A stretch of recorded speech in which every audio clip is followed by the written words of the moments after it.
Trump accused South Korea. Trump accused South Korea of being a money machine that takes advantage of American military protection. President Trump has issued a statement on Truth Social where he accused purge in South Korea. This statement, coming right before meeting South Korean President Lee, poses challenge for the trade negotiations and tariff talks that are expected to take place. We are discussing the ongoing and upcoming meeting between Donald Trump and South Korea. Donald Trump has voiced his concerns. We are now joined by Raymond Vickery, who's a former U.S. assistant. Very much for having me, Thomas. This is of a pattern that unfortunately our president has shown, and that is that he wants to be the great decider in all things, that he is not only an authoritarian in regard to the United States, but throughout the world, and that he can order things as he sees them. Unfortunately, he does not see things in terms of relationships. What he sees it is in terms of a particular transaction.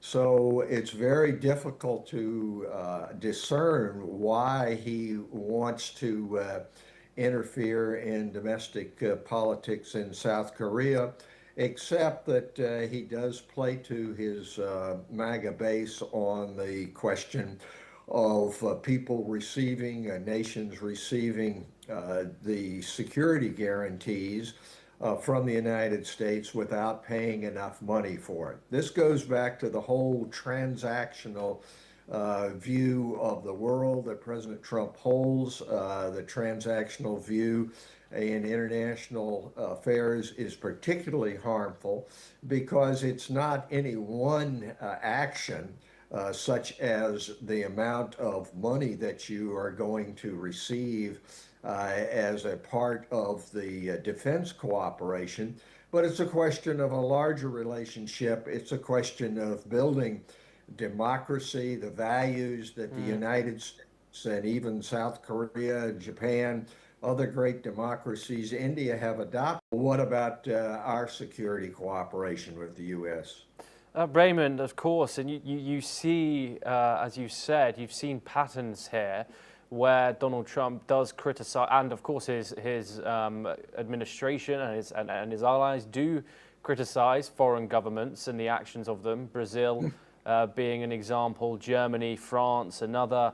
What does Donald Trump get out of doing this? And do you think he has a real impact in world politics?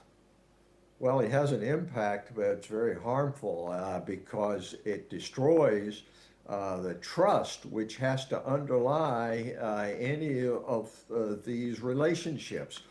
If there isn't any trust, if you can't put any value in what one says or what one commits to, then you can't build coalitions for peace and prosperity.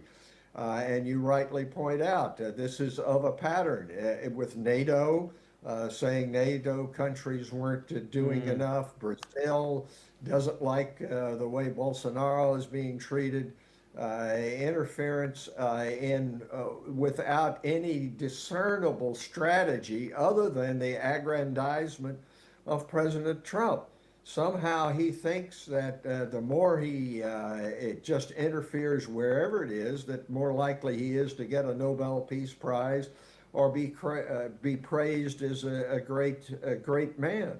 He's having an impact. He may well be at times Man of the Year or something like that, but it's not because of a positive impact. It's negative, but he doesn't seem to see that. He comes from a background in television, reality TV shows where the more publicity you got for firing people or doing things which were seemingly outrageous, the better it was for your TV ratings. And that's the man's mindset.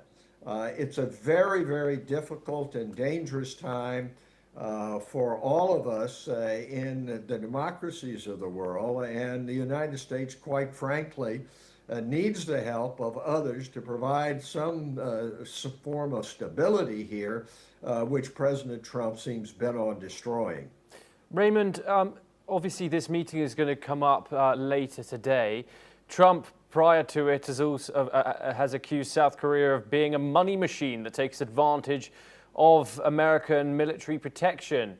Could you describe to us a little bit the relationship between Seoul and Washington from your experience? You know, ever since the North Koreans and then the Chinese tried to destroy South Korea by an invasion across the 48th parallel, the United States has worked to encourage democracy, encourage the institutionalization of those fundamentals which are necessary for cooperation among democratic nations.